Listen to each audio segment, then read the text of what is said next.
iniciar la explicación yéndonos al origen de esta duda. Y el origen, bueno, lo tenemos en el artículo 17, fracción cuarta de la Ley Federal para la Prevención e Identificación de Operaciones con Recursos de Procedencia Ilícita. El artículo 17 de esta ley nos dice cuáles son las actividades vulnerables. Perdón, no sé si... ¿Cuáles son las actividades vulnerables? Y nos señala diversas. En la fracción cuarta encontramos que dice, es actividad vulnerable el ofrecimiento habitual o profesional de operaciones de mutuo o de garantía o de otorgamiento de préstamos o créditos con o sin garantía por parte de sujetos distintos a las entidades financieras. Serán objeto de aviso ante la Secretaría cuando el acto u operación sea por una cantidad igual o superior al equivalente a 1,605 veces el salario mínimo vigente en el Distrito Federal. Bien, entonces encontramos aquí en la fracción cuarta que nos habla de una actividad que es considerada vulnerable, el otorgamiento habitual o profesional de operaciones de mutuo, garantía, ofrecimiento de préstamos o créditos. En todos los casos, bueno, siempre que sean ofrecidos por parte de sujetos distintas a las entidades financieras, en todos los casos van a ser actividad vulnerable. Y nos menciona que a partir de cierto monto, el préstamo va a ser objeto de aviso a la Secretaría. Entonces, de entrada, eso es lo que nos dice el artículo 17, fracción cuarta, pero vamos a analizar los elementos. En primer lugar, nos habla de un ofrecimiento habitual. ¿Qué significa que haya un ofrecimiento habitual de este tipo de operaciones? Bueno, la ley como tal no nos da una definición de qué significa o qué se debe entender por habitual, pero nosotros si vemos el significado en el diccionario, vamos a encontrar que habitual es algo que se realiza con frecuencia. Entonces, si se está hablando de un ofrecimiento habitual de operaciones de préstamo, tiene que ser un ofrecimiento frecuente de operaciones de préstamo. Si alguien dice, bueno, es que yo he ofrecido o he otorgado un préstamo. Bueno, un préstamo no es algo que se realice con frecuencia. Estamos hablando de una operación, una sola. Si alguien dice, bueno, es que yo he dado 3 préstamos, preguntaríamos, ¿en qué periodo de tiempo? ¿No? Pues en toda la vida, ¿no? Bueno, entonces tampoco podemos hablar de algo que se realice con frecuencia, de algo que sea habitual. Si alguien nos dijera, bueno, yo tengo operaciones de préstamo, son aproximadamente 10 operaciones de préstamo. ¿En qué periodo de tiempo? En un año. Bueno, podemos analizar cuántos han sido cada mes y pudiéramos empezar a considerar que ahí ya se trata de algo habitual. Y luego si vemos el año, pero también vemos el anterior y nos damos cuenta que el anterior hubo 15 operaciones y en el anterior hubo 12 operaciones, entonces sí podemos hablar de que es algo habitual porque sí con frecuencia se están otorgando préstamos. Bien, entonces a eso se refiere que el ofrecimiento sea habitual. El artículo 17, fracción cuarta, dice ofrecimiento habitual o profesional. Entonces, si no lo hago, si yo ya analicé si el ofrecimiento de préstamos lo hago o no de manera habitual, bueno, ya pasé el primer filtro. El segundo sería ver si lo realizo de manera profesional, si el ofrecimiento de operaciones de préstamo lo realizo con el carácter de profesional.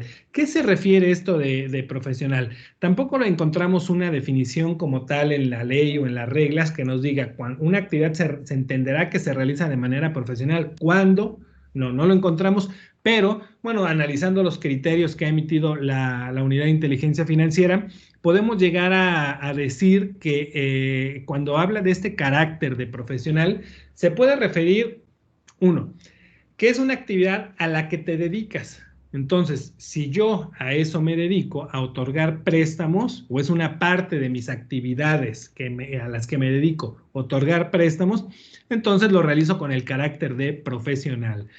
También en criterios hemos visto que dicen que cuando se celebran contratos de crédito, de préstamo, en donde se pactan plazos, intereses, etcétera, en ese caso la realización de la operación tiene el carácter de profesional. Entonces, pues también analizaríamos, ¿no? O algo que nosotros mencionamos también es, en el préstamo se pactaron intereses. Si se pactaron intereses, quien otorgó el préstamo esa operación la está realizando, o al realizar esa operación va a obtener una ganancia. Entonces, si hay intereses pactados, la operación tendría el carácter de profesional. Entonces, ese sería el segundo filtro que aplicaríamos, ¿no? A ver, estoy pactando intereses por este préstamo, es parte de las actividades que me generan una ganancia económica, es parte o es la actividad principal a la que me dedico, entonces tendría el carácter de profesional el otorgamiento de préstamos.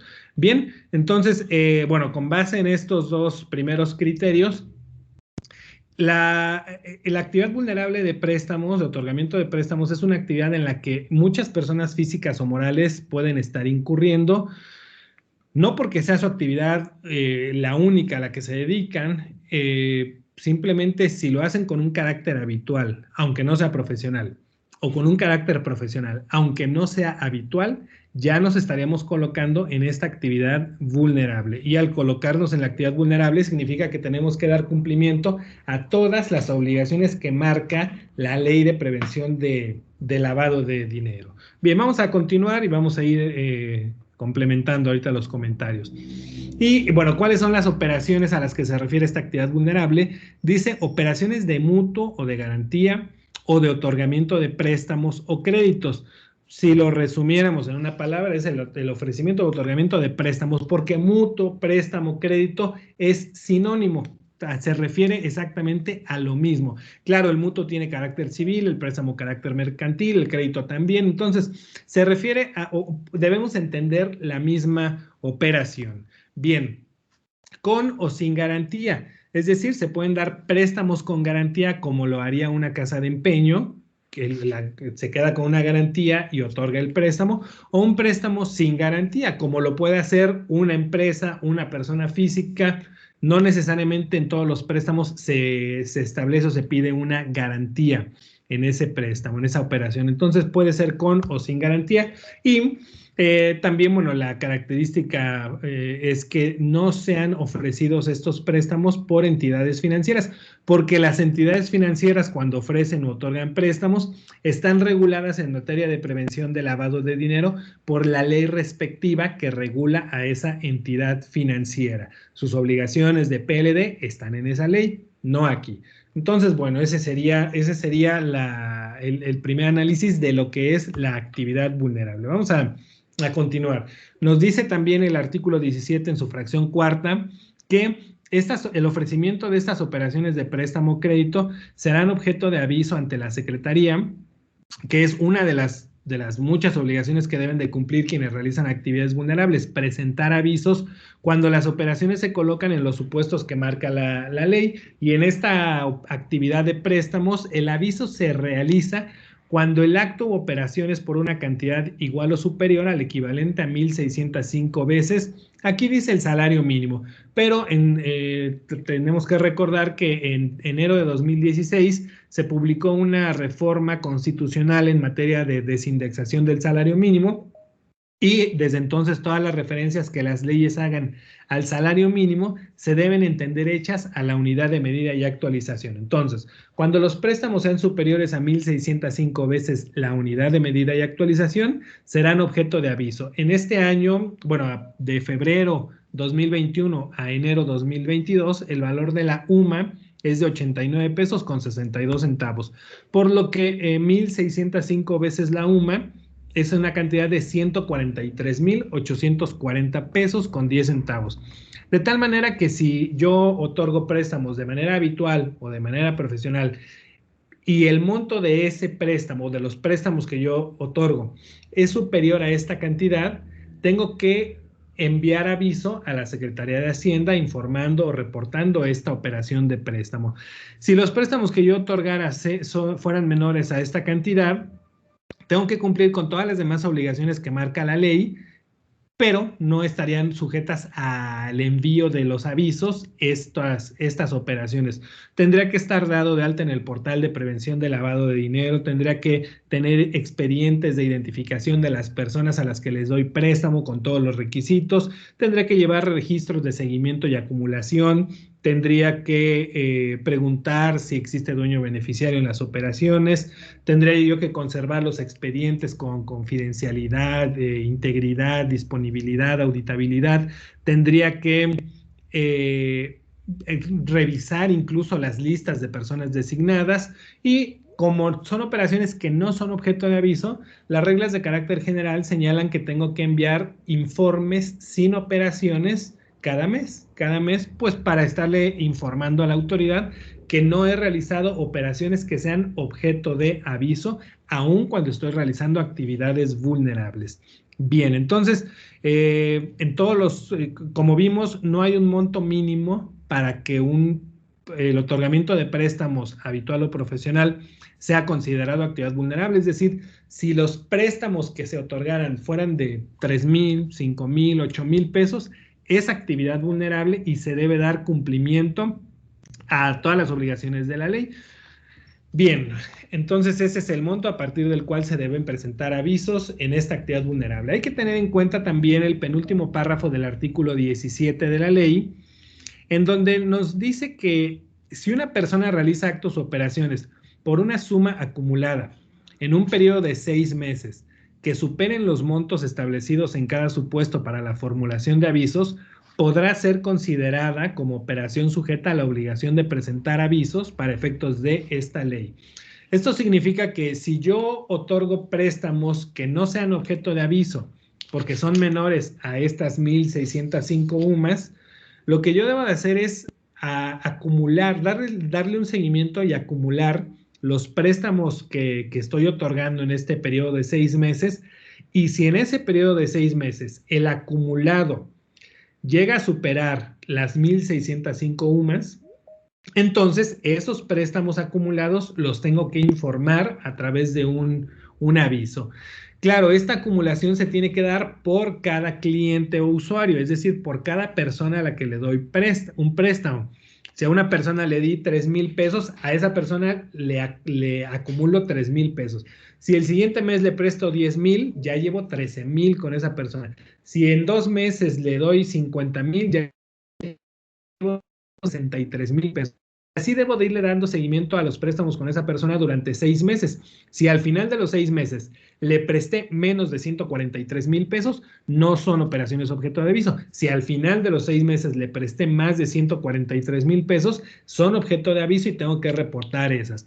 Los registros de seguimiento y acumulación son individuales, no debo de mezclar. O sea, a cada cliente o usuario le voy dando o llevando su seguimiento y realizando su acumulación. Bien.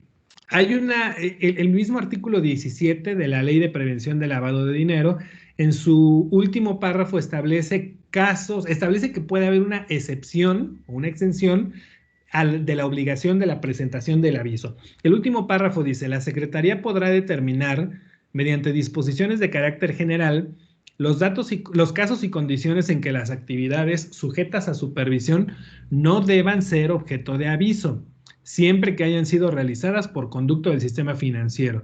Entonces aquí ya se abre la puerta para que pueda haber operaciones objeto de aviso que van a estar exentas del envío del aviso. Y eso, bueno, pues aquí mismo remite a disposiciones de carácter general que emita la Secretaría de Hacienda.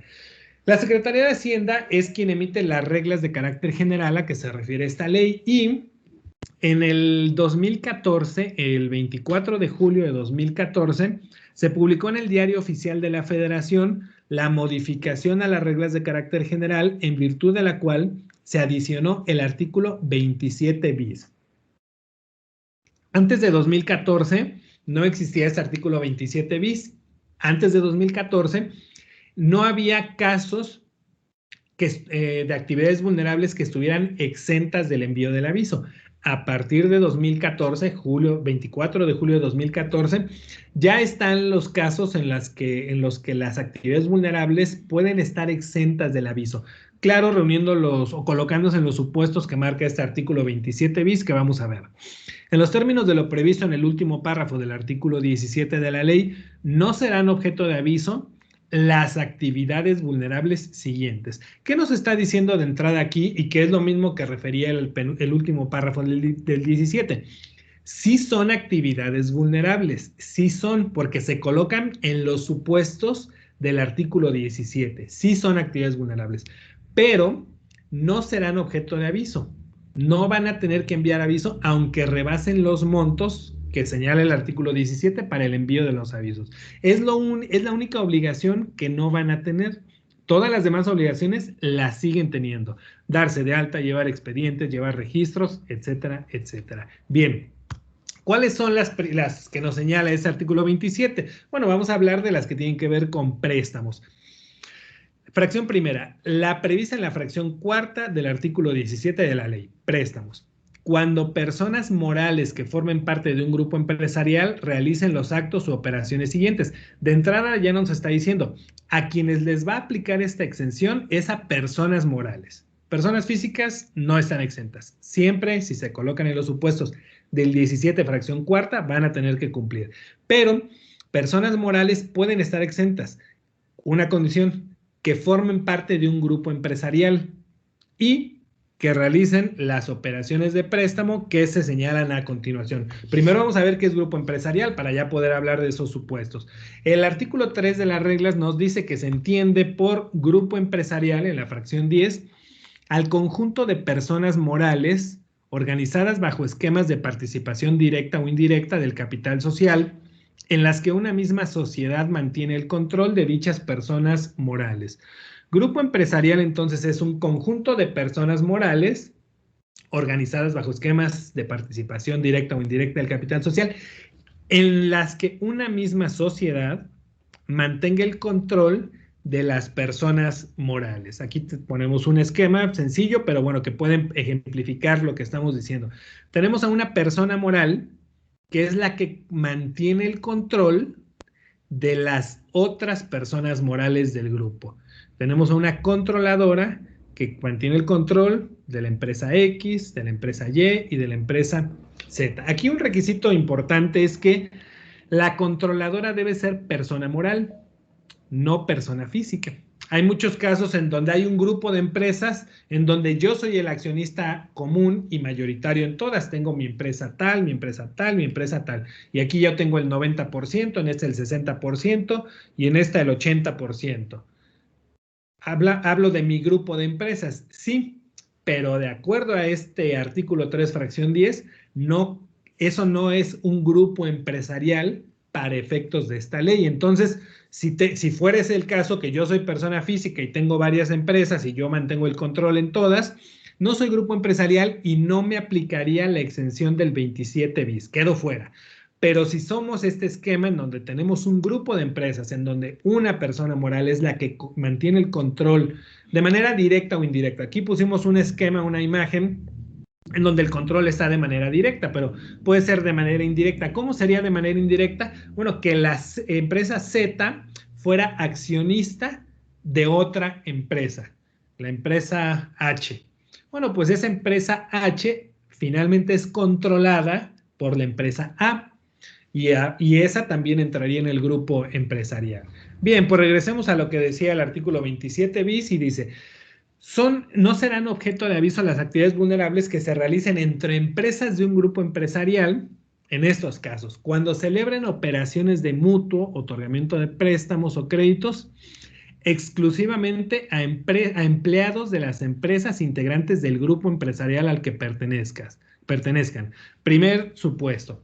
Si tenemos grupo empresarial y hay una empresa del grupo empresarial que le hace préstamos a los empleados de cualquiera de las empresas del grupo, esas operaciones, si rebasan, van a ser actividad vulnerable. Son actividad vulnerable, hay que cumplir con todas las obligaciones, pero si los préstamos llegaran a rebasar 1,605 UMAS, no van a ser objeto de aviso. No van a ser objeto de aviso. Ahí se da la exención. Bien, ese sería un caso. El otro es si hay operaciones de mutuo préstamo crédito a otras empresas del mismo grupo empresarial. Es decir, entre las empresas del grupo empresarial se realizan operaciones de préstamo.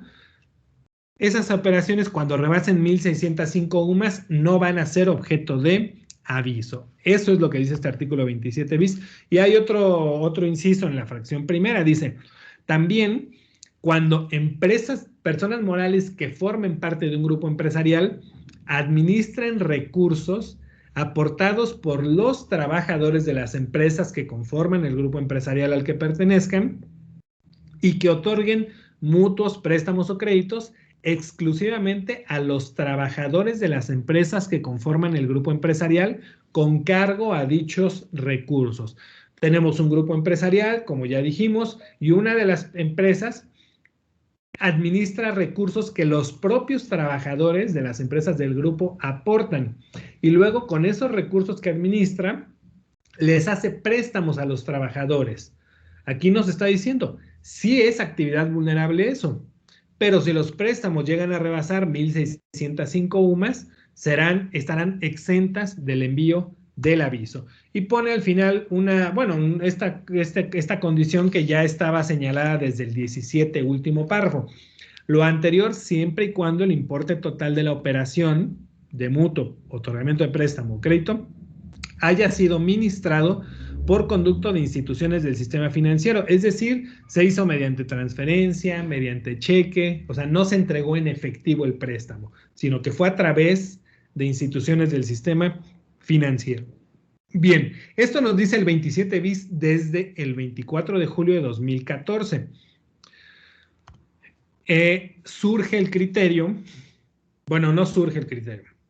Anteriormente había un criterio en el portal de prevención de lavado de dinero, en el portal de la UIF, en donde el criterio decía que este tipo de operaciones no eran consideradas actividad vulnerable. Nada más que ese criterio se puso en el portal antes de 2014, antes de la modificación de las reglas de carácter general, de la modificación y antes de la adición del artículo 27 bis.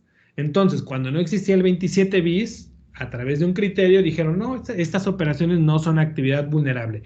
Cuando entra en vigor el artículo 27 bis, el 27 bis, para empezar, bueno, la regla de carácter general, las reglas de carácter general tienen una jerarquía legal. Los criterios que publique la UIF en el portal son criterios. Incluso en el mismo portal podemos ver que dice, son criterios, no generan obligaciones ni derechos. Bien. Es como, tienen el carácter de orientativos, eso dice el portal. Entonces, mientras no había una norma que hablara de este tema, el criterio orientativo que estaba en el portal tenía cierta validez, pero cuando se adiciona el 27 bis, y el 27 bis dice, este tipo de operaciones de préstamos entre grupo empresarial, a empleados de grupo empresarial, de préstamos a trabajadores que aportan recursos a una empresa del grupo empresarial, sí son actividad vulnerable, solamente que van a estar exentas del envío del aviso. Bueno, entonces ya tenemos una disposición legal que nos dice que sí son actividad vulnerable, que se debe cumplir, que de lo único que están exentos es del envío del aviso. Indebidamente, la UIF no actualizó su portal, su criterio en 2014, lo hizo hasta 2021, pero eso no significa que a partir de 2021 ya son actividad vulnerable los préstamos entre empresas de un grupo empresarial. No, el 27 bis está desde el 24 de julio de 2014 y el 27 bis ya lo decía desde antes. Entonces, el criterio causó inquietud, causó revuelo, pues porque se actualizó recientemente y actualmente ya la gente está más al pendiente del portal, de lo que dice la UIF, de los criterios, etcétera. En 2014, cuando se modificaron las reglas, todavía era muy poca gente la que estaba al pendiente, la que le daba seguimiento a las modificaciones o a la actualización de la normativa, y por eso es que hoy llama la atención. Pero lo cierto es que esta respuesta que dice, el otorgamiento de créditos, préstamos o mutuos entre empresas del mismo grupo empresarial se entenderán como actividades vulnerables sujetas a cumplir con todas las obligaciones establecidas en la ley, salvo presentar avisos, siempre y cuando el importe total de la operación haya sido ministrado por conducto de instituciones del sistema financiero y las empresas integren un grupo empresarial en términos de la fracción 10 del artículo 3 de las reglas. Esa respuesta tiene validez desde 2014. no desde que se actualizó el criterio. Bien, ya vamos a tener una sección de preguntas, pero quiero hacer unas conclusiones de lo que hemos dicho hasta este momento. ¿Qué tenemos que hacer entonces? Lo primero que tenemos que hacer, ya que sabemos que el criterio es reciente, pero que las reglas lo dicen desde 2014, y ya que tenemos más claro lo que dice la fracción cuarta del artículo 17, pues lo que tenemos que hacer es revisar si hemos otorgado préstamos, no solamente como personas morales, sino también las personas físicas que integran a las personas morales. Los socios, los accionistas, los representantes legales han otorgado también préstamos a ellos. Hay que revisar desde cuándo lo hago, desde el 18 de enero de 2021, desde el 24 de julio de 2014, desde que entró en vigor la ley, desde cuándo debo empezar a revisar si he tenido operaciones de préstamo. Yo recomendaría que lo hiciéramos desde la entrada en vigor de la ley. Pero si ya es mucho tiempo, porque entró en vigor el 1 de septiembre de 2013, podemos irnos a los últimos 5 años. ¿Por qué los últimos 5 años? Porque ese es el plazo que tiene la autoridad para comprobar que hemos cumplido con las obligaciones de la ley. La autoridad puede revisarme, si nos vamos hacia atrás un año, nos iríamos a marzo 2020, 2019, 18, 17, 16. Marzo 2016 es lo más antiguo que en este momento la autoridad me puede verificar. 2015 ya no tiene facultades para revisarme. Entonces, ahí cada quien analiza si regulariza, por ejemplo, 2015 o 2014. ¿Por qué yo recomendaría que lo regularizaran? Bueno, porque aunque sea 2015 y 2014, a la unidad de inteligencia financiera esa información sí le sirve. El SAT ya no me puede practicar una verificación por esos años, pero a la unidad de inteligencia financiera sí le sirve esa información, porque para investigaciones de lavado de dinero, la unidad de inteligencia financiera tiene 10 años, entonces a ella sí le sirve la información. Pero bueno, por lo menos hay que revisar los últimos 5 años. ¿Qué debemos de revisar cuando hagamos este análisis? Los préstamos que hemos otorgado han tenido el carácter de habitual o de profesional, porque con una de las dos características ya estaríamos en la actividad vulnerable y entonces ya sería yo sujeto obligado de la ley o mi empresa. Los préstamos que hemos otorgado, suponiendo que seamos personas morales, son como de los que señala el 27 bis, son entre empresas de grupo empresarial, son a trabajadores de las empresas del grupo empresarial, son sobre recursos de los trabajadores que administra una de las personas morales.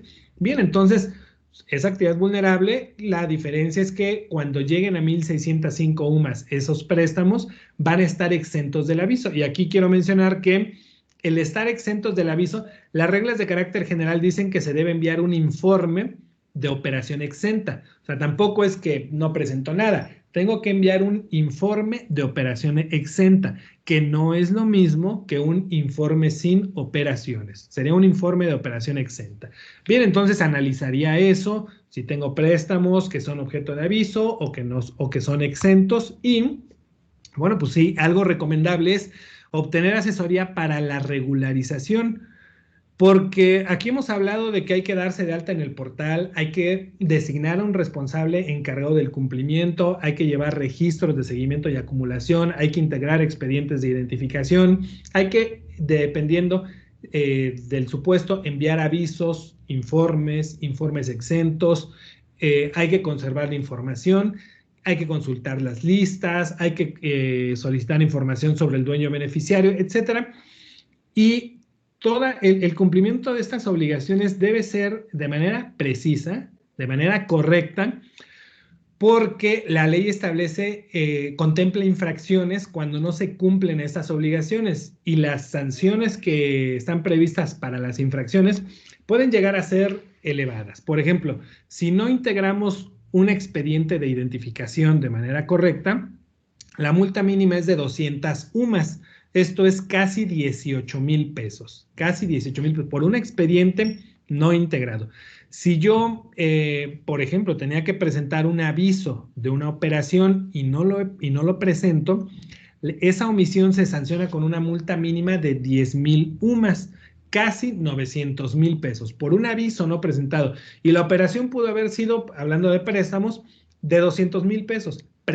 Hice un préstamo de 200,000 pesos, no presenté el aviso. La multa mínima es de casi 900,000 pesos. Y hay quienes luego dicen, bueno, son multas excesivas, exageradas, la autoridad no las va a poner, ¿cómo creen? Bueno, la autoridad impone las multas y impone multas si son varias infracciones por montos millonarios. La autoridad no se tienta el corazón a la hora de determinar estas multas. Por eso es importante que la regularización se haga con una asesoría adecuada para que se regularice el cumplimiento de manera correcta y que el sujeto obligado esté preparado para que en cualquier momento pueda recibir una verificación del SAT y le logre comprobar que dio cumplimiento a sus obligaciones. Y si lo hace de esta forma, va a evitar que le impongan multas. Si no se regulariza o si se regulariza con deficiencias y hay una verificación por parte del SAT, la autoridad va a determinar multas, las va a imponer y bueno, ya el sujeto obligado tendrá que defenderse, pero ya con multas impuestas. Entonces, debemos de cumplir teniendo en mente, primero, es este propósito, el de evitar que la autoridad nos imponga multas. Yo cuando diseño un programa de regularización o de cumplimiento, pues cuido que se cumpla todo lo que la ley señala como infracción, precisamente para que no haya infracciones y para que el sujeto obligado no esté expuesto a que en algún momento la autoridad le quiera imponer multas, que si hay una verificación se logre comprobar con facilidad que todo está de manera correcta, de manera cumplida y no haya imposición de sanciones. Desde luego, bueno, para hacer esta regularización o para el cumplimiento podemos aprovechar la tecnología que nos brinda Prevenet y que de eso, bueno, ahorita vamos a ceder la palabra a Adrián para que nos hable de cómo Prevenet nos puede dar servicios en relación con esta actividad vulnerable. Quienes se inscribieron al webinar, algunos enviaron alguna pregunta cuando hicieron su inscripción. Varias de ellas ya las tomamos en cuenta para irlas respondiendo durante la exposición. Sin embargo, Adrián, tú me dices en este momento si doy respuesta a algunas de las que quedaron sin contestar o tomas la palabra y después pasamos a las preguntas y respuestas. Muchísimas gracias, licenciado. Sí, son las preguntas que nos hicieron llegar en el momento del registro. Muchas ya, creo que, pues no sé si muchas, pero sí bastantes ya fueron, creo que disueltas o aclaradas dentro de la exposición, lo cual agradezco muchísimo. Y dentro del área de preguntas y respuestas, que ya casi llegamos a ella, yo creo que sería bueno ver también las que nos han hecho llegar ahorita en vivo, junto con las que también teníamos, y tratar de hacer una respuesta general, porque yo creo que puede ser de interés, pues, de todos los que están aquí participando, que nos están brindando el honor de su tiempo, para tratar de, pues, clarificar un poquito esas inquietudes que pueden resurgir con el tema de que estuvimos viendo el día de hoy, licenciado. Entonces, yo creo que primero pasamos ahorita nada más al tema de Prevenet y seguimos con las preguntas y respuestas. Y en ese momento, pues, no sé si nos pudieras ayudar con responder algunas de las que consideres tú que no han sido respondidas, sería bastante útil. Claro que sí. Muchísimas gracias. Bueno, de entrada nada más comentarles que todo esto, el aprovechamiento de la tecnología, ayuda bastante hacia el cumplimiento de la ley antilavado. ¿Por qué? Porque, pues bueno, va a tener un sistema. Nosotros somos, de hecho, un sistema que está completamente, una aplicación, una solución que está verdaderamente pensada en el cumplimiento y la facilidad de ese cumplimiento de la ley antilavado. Somos un software como servicio. Esto quiere decir que ustedes no necesitan adquirir licenciamiento, ustedes se suscriben. ¿Cómo se suscriben a un servicio de luz, a un servicio de internet, al servicio, por ejemplo, de Netflix? Poniendo un ejemplo un poco más mundano, pues igual ustedes compran una suscripción que van a pagar de acuerdo a servicios. Ustedes contratan Netflix por una televisión, está bien. Si contratan 4 televisiones y 4K, también depende de sus necesidades. Nosotros tenemos una gama de opciones para que ustedes puedan suscribirse. Algo muy interesante es que nosotros ya contamos dentro de nuestra solución en la nube, que puede ser consultada prácticamente desde cualquier lugar y en cualquier dispositivo, y ahorita voy a hablar de ello en la siguiente diapositiva. Ya tenemos las actividades vulnerables de arrendamiento de inmuebles, compra-venta de inmuebles, desarrollo inmobiliario, servicios profesionales, todo lo que tiene que ver con manejo de cuentas, activos inmobiliarios, activos de outsourcing, otros activos, préstamos o créditos no bancarizados y compra-venta de vehículos. Algo que les comentaba yo es que dentro de sus características es que va a ayudar al cumplimiento. De repente son una serie de pasos que no son tan sencillos de llevar y dejar a la memoria para el cumplimiento de la ley. ¿Por qué? Porque muchas veces se tienen, pues vaya, se le deriva al contador. Se dice el contador, ¿sabes qué? Tú eres contador, pues bueno, tú ves la parte del SAT, también vas a ver la parte de la ley. No necesariamente es la mejor práctica. La práctica. Ya nos comentaba el licenciado Alejandro Ponce que una de las mejores prácticas que se pueden tener es tener a una persona encargada del cumplimiento. Esta persona encargada del cumplimiento va a poder tener a través de este sistema de gestión que es Prevenet un tablero semaforizado. Este tablero semaforizado va a ayudar a saber de una manera muy gráfica y muy clara cuáles son los expedientes completos, cuál es alguno incompleto o que alguno no tenga documentos de los cuales sean nuestros clientes si es que estamos en una actividad vulnerable. También vamos a poder tener las alertas de correo electrónico, de envío de correo electrónico para evitar caer en alguna sanción o penalización por estar a destiempo. También, por supuesto, ayuda a enviar los informes a nivel masivo para minimizar el tiempo de carga de operaciones en el portal del SAT. También tiene un módulo de reportes que se pueda monitorear y facilitar la atención de la auditoría, si es que en algún momento llegamos a tener alguna auditoría, tanto interna como, por ejemplo, por la autoridad.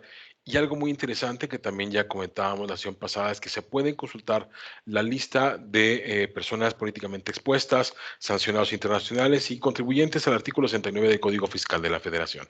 Todo esto facilita el cumplimiento de la ley. Dentro de las características es que conforme van habiendo estas modificaciones, como la que acabamos de ver el día de hoy en la sesión del licenciado Ponce que nos acaba de actualizar, se va actualizando también los requerimientos del sistema. Si hay algún cambio en la modificación de la ley, el sistema lo va tomando para que ustedes tengan esta pues seguridad de que están cumpliendo. También tickets ilimitados. Hay una mesa de tickets ilimitados. ¿Tienen alguna duda sobre carga de sistemas? ¿Cómo se administra la solución? Si están en algún tipo de falta que ustedes crean que puede estar en alguna omisión de algún documento, los tickets los tenemos ilimitados y son clientes nuestros de 9 de la mañana a 6 de la tarde, tickets ilimitados. También, por supuesto, tenemos asesoría muy cercana del lado de negocio, como puede ser también parte de la gran ayuda que tenemos del licenciado Alejandro Ponce para mantener al día todo el tema de la ley y acceso desde cualquier lugar. Como es una aplicación en la nube, ustedes la pueden consultar desde cualquier teléfono, tableta, computadora, laptop, hasta en un navegador. Se llegan a la oficina de alguien, se les fue la luz, no tiene nada, no importa, van a la oficina de alguien y a través de una conexión segura en un navegador van a poder entrar a su información. Y todo esto está respaldado con la infraestructura mundial de Microsoft a través de Azure, que es la solución de hospedaje y seguridad que nosotros utilizamos y sobre la cual hemos desarrollado Prevenet. Ahora sí, estos somos nosotros, por favor, ustedes podrán reconocer a algunos de nuestros clientes, son empresas que ya al día de hoy están con nosotros, no están todos, pero bueno, tenemos aquí una gran cantidad de clientes en sus logotipos que ya están con nosotros y están utilizando y aprovechando la tecnología a favor del cumplimiento de la ley antilavado. Bueno, pues ahora sí, la sección de preguntas, el licenciado Alejandro Ponce. Por favor, no sé si gustes ayudarnos con algunas de las que consideres son más relevantes y que nos hayan respondido de las que nos han compartido previamente nuestros asistentes y quizá también algunas de las que nos han hecho llegar en este momento. Claro que sí, Adrián. Si quieres, Muchas empiezo con gracias. las que nos enviaron al registrarse. Como decíamos, varias ya fueron contestadas, eh, pero hay una que es más o menos recurrente, que habla de los préstamos entre socios y la persona moral, o viceversa. Bueno, ahí podemos ir a los criterios que están en el portal, porque en cuanto a la actividad de préstamos, en el portal hay varios criterios que mencionan varios supuestos. Hay uno que menciona el préstamo de un socio a la persona moral, en la que no hay, dice la pregunta, intereses de por medio. Y la respuesta dice que toda vez que se deriva de una necesidad operativa de la empresa y que no hay un ofrecimiento al público en general de los préstamos, no se considera actividad vulnerable. Sin embargo, yo no tomaría como regla general el que todos los préstamos de un socio a una persona moral no son actividad vulnerable, porque yo analizaría si hay intereses, si hay habitualidad, pero además, si el socio, además de prestarle a la persona moral de la que es socio, si también ha hecho algunos préstamos a otras personas. Entonces, analizaría todo el contexto del socio para ver si realmente puedo apegarme a ese criterio. Y si tuviera yo duda, le plantearía mi consulta a la unidad de inteligencia financiera comentándole toda la situación particular para que me diga, bueno, yo le plantearía, con todas estas características, yo considero que no es actividad vulnerable por esto y por esto y por esto. Pido a la unidad de inteligencia financiera que me confirme el criterio o que me dé su interpretación. Y entonces la unidad de inteligencia financiera ya me podrá decir si es correcto, no es actividad vulnerable, o no, si es actividad vulnerable por esto y por esto. Entonces, aunque hay que ver los criterios, como dice el portal, para tener una orientación, no hay que tomarlos como ley, vamos a decir, ¿no? Me orientan, pero si yo sigo con dudas, mejor consulto a la unidad de inteligencia financiera, porque además mi situación puede ser diferente a la que plantea la pregunta que está en el portal. Alguien nos preguntó qué artículo habla de la documentación del beneficiario controlador. Es el artículo 12, fracción 7 de las reglas de carácter general. Hay preguntas que nos hablan de desde cuándo me debería regularizar. Ya lo dijimos, 5 años y como mínimo. Y hay una pregunta ahorita en el chat que también preguntó eso, que se refiere a eso, ¿no? Que alguien dijo que como es una ley que trata cuestiones de seguridad nacional, nunca se extinguen las facultades de la autoridad. Pues no, la ley claramente dice que las facultades de la autoridad para comprobar el cumplimiento de estas obligaciones son de 5 años. Y eso lo dice en el artículo 35 de la ley, 36 de la ley. Entonces, bueno, pues si la ley claramente dice que las facultades que tiene la autoridad son de 5 años, esa es el plazo máximo que nos puede revisar la autoridad.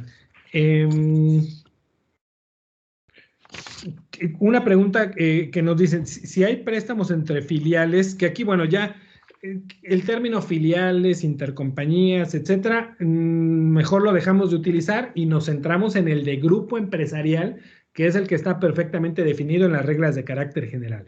Bueno, si son préstamos entre grupo empresarial, ¿deben integrar expediente? Sí, porque decíamos, te debe cumplir con todas las obligaciones de la ley, y de lo único que estarían exentos es del envío de los avisos cuando se rebasan las 1,605 UMAS.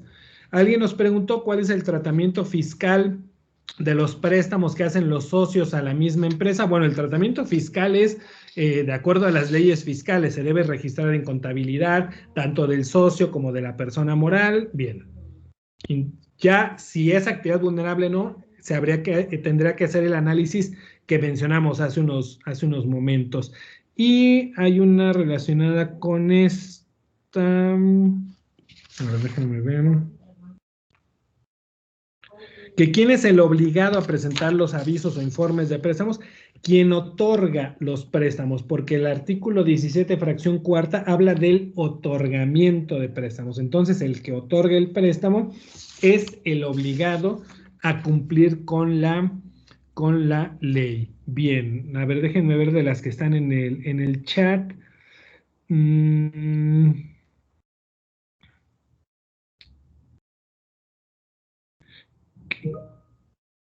Que alguien, bueno, Tommy Baltasar nos dijo que en 2018 presentó una consulta respecto a flujos de efectivo entre intercompañías que no necesariamente son préstamos y que la UIF respondió que derivado de ello no se consideran actividad vulnerable. ¿Qué pasa con este criterio que se actualizó? Bueno, no sé cómo se habrá hecho la consulta. Si tú en tu consulta demostraste que no son operaciones de préstamo, no sé cómo puedan ser esos flujos de efectivo sin ser considerados préstamo, pero bueno, si tú demostraste que no son préstamos, no eran préstamos ni en 2018 y siguen sin ser préstamos en 2021, independientemente del criterio, ¿no? Y si no eran y siguen sin ser préstamos, no son actividad vulnerable, ¿no? Un error bueno, algo que causa confusión es que la pregunta del criterio que se publicó en el portal, la pregunta dice, operaciones de tesorería centralizada o préstamos entre empresas de un grupo, pero si te fijas, la respuesta solamente alude a préstamos. De lo de tesorería centralizada no mencionó nada, porque las operaciones de tesorería centralizada ni siquiera están en la fracción cuarta del artículo 17, entonces no son actividad vulnerable ni antes ni después del criterio. Entonces, más bien habría que ver si son préstamos. Alguien preguntaba que cuál es el soporte documental de estas operaciones de préstamo. Bueno, pues el soporte documental serán los contratos de préstamo, los registros de contabilidad, las transferencias, todo eso es soporte que nos podrá, en caso de una verificación, ayudar a demostrarle a la autoridad tanto que eran operaciones exentas o que eran operaciones de objeto de aviso o que eran operaciones que no llegaron a los umbrales. Entonces, esa es parte de la documentación que se debe conservar y que debe conservar el responsable de cumplimiento de PLD de la empresa o del grupo empresarial. A ver, Tommy Baltasar también nos pregunta, ¿qué pasa con las empresas de caja de ahorro en donde no forman parte del grupo empresarial porque el dinero es de los empleados de la empresa del grupo? ¿Se consideran actividad vulnerable? Bueno, si, siguiendo el criterio del 27 bis, nos dijo que los recursos que una empresa administra aportados por los trabajadores y que esos mismos recursos se prestan a los trabajadores, sí son actividad vulnerable, pero están exentas del aviso por ser a empleados del grupo empresarial, yo llegaría a la conclusión de que la caja de ahorro que administra recursos de los trabajadores y que les presta a los trabajadores y que no forma parte de un grupo empresarial, sí es actividad vulnerable, y si rebasan las 1.605 UMA los préstamos, sí serían objeto de aviso. A ver, otra pregunta. Si tuve operación de préstamo a empresa del grupo en enero, pero en febrero y marzo no, se presenta informe de exención en enero y en febrero no se presenta, o todos los meses se presenta informe exento. Cuando tengas operación exenta, envías un informe de operación exenta, que ese lo haces usando la plantilla del aviso normal, y en los primeros renglones ahí le vas a poner que es una operación exenta y entonces te desactiva todos los demás campos. Si en el mes no hubo operaciones exentas, no hubo operaciones objeto de aviso, porque los préstamos fueron menores a 1.605 UMAS y los acumulados ninguno llegó a 1.605 UMAS, lo que vas a enviar ese mes es un informe sin operaciones. Informe sin operaciones, no exento. Aunque pudieran parecer iguales, el informe exento y el informe sin operaciones, la estructura del XML es distinta. Por eso no hay que confundirse entre un informe exento y un informe sin operaciones.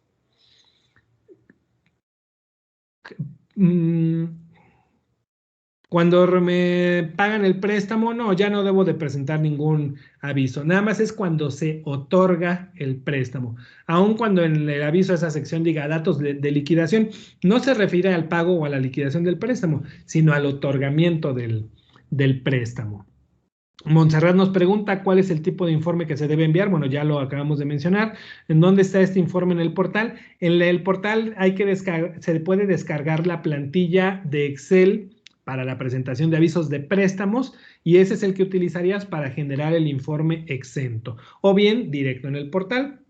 En lugar de poner que es un informe sin operaciones, se pone que es un informe con operaciones y paso siguiente, ponerle que es una operación del 27 bis. Mauricio nos pregunta, ¿un contrato de cuenta corriente donde el accionista paga con medios bancarios por cuenta de la empresa gastos u otras facturas que ocasionan el reconocimiento de un pasivo cae en la categoría de un esquema a reportar? Pues son préstamos que el accionista le está realizando a la persona moral. Dadas las características, yo haría la consulta a la unidad de inteligencia financiera para tener un criterio específico de esa situación. Silvia Torres nos dice, en el artículo 17 no hace mención de acumular las operaciones en 6 meses. Sí tendría que hacerse. Sí, el artículo 17, penúltimo párrafo, dice que todas las actividades vulnerables, todas, cuando no lleguen al monto para la presentación del aviso, se deben acumular en periodos de 6 meses. Y el artículo 7 del reglamento dice que solamente se deben acumular aquellas que son objeto de identificación. Hablando de préstamos, todos los préstamos son objeto de identificación, por lo que todos los préstamos se deben acumular. Jennifer Alemán nos pregunta, ¿informe en ceros e informe exento es lo mismo? No, no es lo mismo, no es lo mismo. Son distintos, ya dijimos, por la estructura del XML. Bien, pues creo que han sido todas las preguntas. De todas maneras, ya saben que Prevener y yo estamos a su disposición para preguntas, asesorías o bien para ayudarlos a tener un cumplimiento correcto de esta materia. Muchas gracias. Muchísimas gracias, licenciado Alejandro Ponce Rivera y Chávez. De verdad, como siempre, una exposición clara y creo que bastante clarificadora, vaya, bastante bien aterrizada sobre el tema que nos competía el día de hoy. Y pues los datos de contacto están en este momento en su pantalla. Por favor, cuenten con nosotros para el cumplimiento de la ley antilavado y, por supuesto, evítense cualquier tipo de circunstancia que pueda poner en riesgo su patrimonio, el de su empresa y, pues, ¿por qué no? Hasta, bueno, la existencia de la misma. Hemos tenido conocimiento de algunos casos donde la ley, como bien comentaba el licenciado Alejandro Ponce, pues vaya, no se tiente el corazón cuando se tiene que ejecutar algún tipo de acción en cuanto a una multa, alguna sanción son fuertes y puede poner en riesgo la estabilidad pues, y existencia de la empresa. Evítense este tipo de circunstancias. Nosotros ayudamos al cumplimiento. Cuenten con nosotros. Están los datos de contacto info@prevenet.com.mx. También pueden mandarme un correo a adrian@prevenet.com.mx. Muchísimas gracias, licenciado Alejandro Ponce. Como siempre, muchas gracias por su tiempo. Muchas gracias por disipar las dudas. Y pues bueno, muchas gracias a ustedes. Mi nombre es Adrián Miranda de parte de Prevenet. Nos vemos en el próximo evento que esperamos sea pues pronto en temas que seguramente les resultarán de su interés. Muchísimas gracias y excelente día para todos. Hasta luego, gracias. Hasta luego, gracias.